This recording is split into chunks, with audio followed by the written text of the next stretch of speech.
Hello YouTube, and welcome to Sidekick Studios. This is my new YouTube channel dedicated to looking at how to make realistic images of realistic people without using a real camera.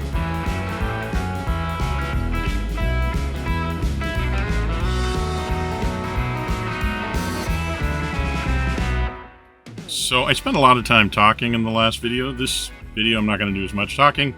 I'm going to show you some of the pictures that I have made.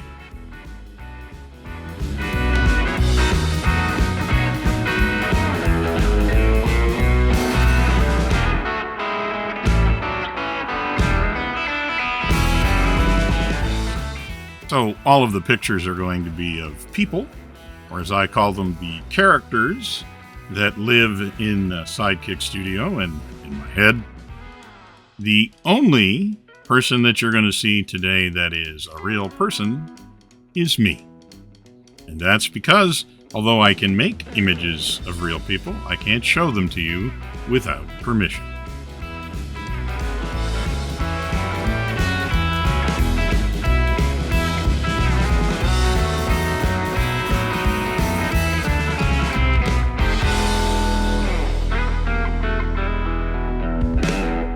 Okay, you've probably spent enough time looking at my face. Let's look at some different faces. For instance, here's a lady that I like to call Margaret. She's not real.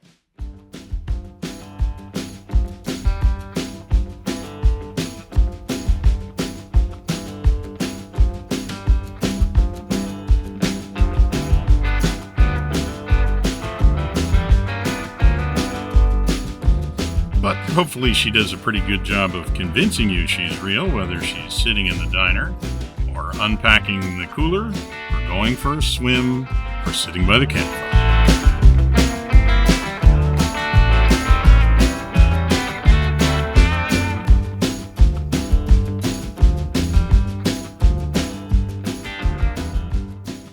Or maybe you'd like to meet Anusha, a young university student at an urban university.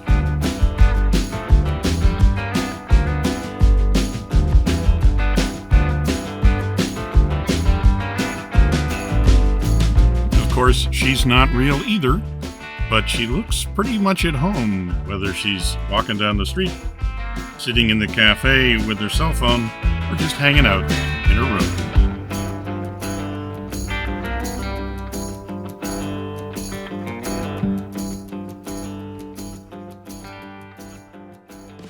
Or for something different, let me introduce you to Billy, who's obviously into rock climbing.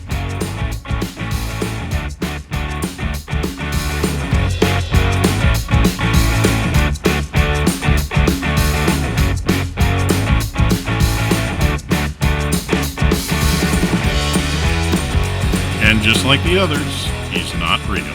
But of course, that doesn't mean you won't find him hanging out amidst some pretty impressive scenery.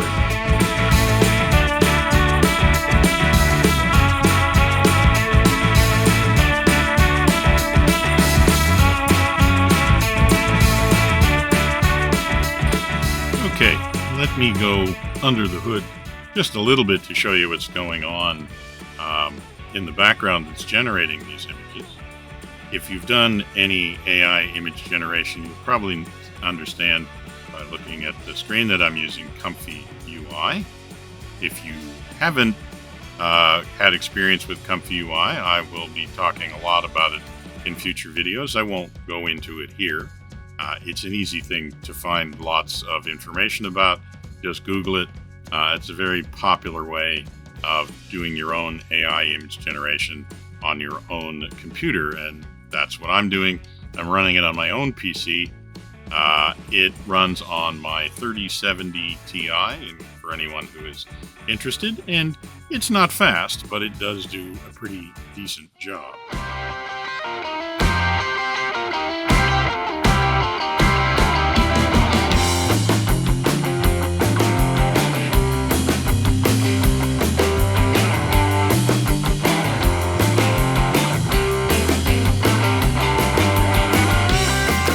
Now, if you do know anything about ComfyUI, you'll obviously realize that this is my own workflow, one that I made up myself. You'll probably also notice that there are some custom nodes in the workflow, meaning I coded them myself as well. That's not the only piece of coding that I've needed to get this system to work. We'll get acquainted more with a lot of the other stuff that I had to develop in later episodes. The important thing to realize is that there's a lot of steps involved in getting here. The ComfyUI part is just the image generation. In future episodes, we'll talk about how we actually create the characters, like Billy here, and how we insert them into the workflow, but also how I construct the prompts so that I can generate a batch prompt by just writing a couple of sentences and then start generating images like we're doing in the background. There's a lot to cover. I just wanted to make the point that I like showing you all the denizens of the Sidekick Studios, but a lot of work went into creating them, and that's what I'm hoping to share with people. But that's probably enough of me talking right now. Let's go back to looking at some pictures.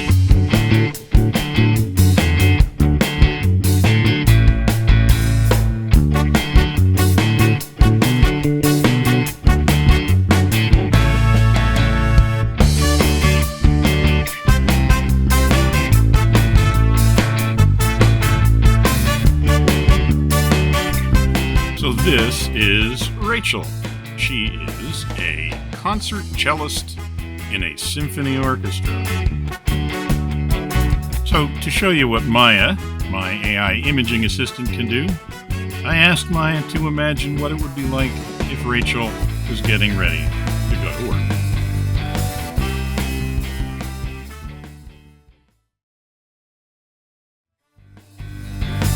So just to be clear, I did not write any actual prompts to generate these images. I just gave that instruction to Maya.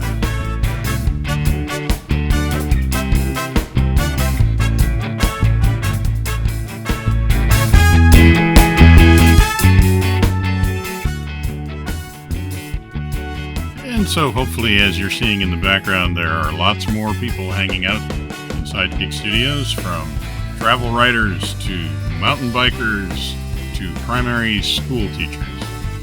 In fact, the only practical limit is who I can imagine and what I can imagine them doing.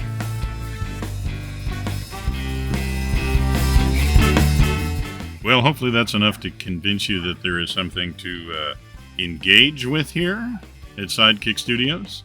Hope you enjoyed that video and you tune in for the next one. Thanks for listening, and I'll talk to you again soon.